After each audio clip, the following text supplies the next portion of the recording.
Hi అండి, బాగున్నారా? మరి గుడ్ మార్నింగ్ అండి అందరికీ. సమాజం అంతా కూడా మేల్కొని ఉంది. వెనకట్లాగా ఏమీ మరి సమాజాన్ని పట్టించుకోకుండా అయితే ఏమీ లేదు. అందరు కూడా ఇప్పుడు యాక్టివ్గా ప్రతి పాలనా విషయంలో కూడా అందరూ శ్రద్ధ చూపిస్తున్నారు.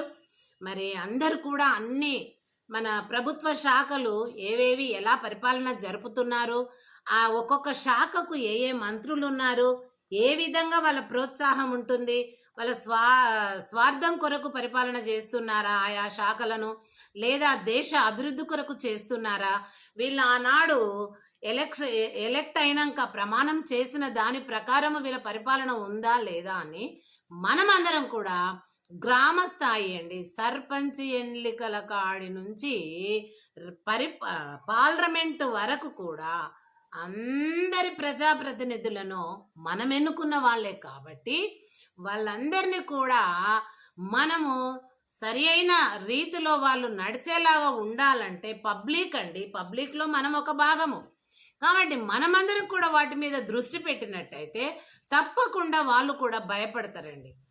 నా నా దొంగతనము వీళ్ళు లాగుతున్నారు, నేను ఇక్కడ ఇది చేశాను లాగుతున్నారు, ఇది బయటకు వచ్చింది అనేటటువంటిది వాళ్ళకు ఉంటుందండి. కానీ ఇప్పుడు మొండిబారిపోయిండ్రండి వాళ్ళు కూడా.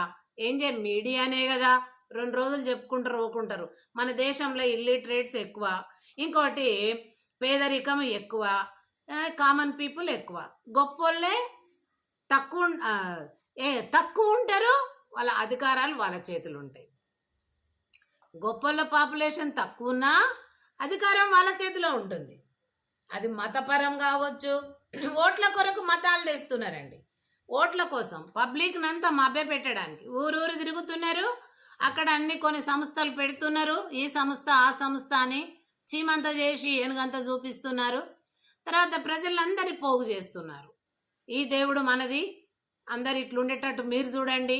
ప్రతి గ్రామంలో ఒకరిద్దరిని లీడర్లుగా తయారు చేస్తుండ్రు, వాళ్ళకు డబ్బులు గుప్పుతున్నారు సాటు నుండి.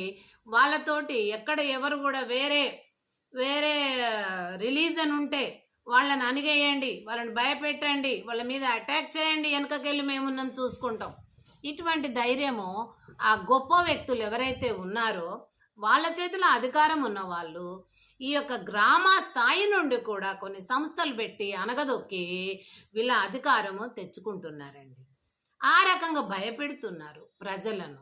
ఇక వాళ్ళ కొంతమంది పిల్లలు, వాళ్ళ పిల్లలు పట్టణాలలో ఉంటున్నారు, ఆ ముసలోళ్ళు ముడిగోళ్ళు అక్కడ ఊర్లలో ఉంటున్నారు. వాళ్ళు ఏం చేస్తున్నారు, చెప్పినట్టు వింటున్నారు. కాబట్టి ఇటువంటి దౌర్జన్యపు పరిపాలన మనకు ఎందుకండి? మరి ఇప్పటి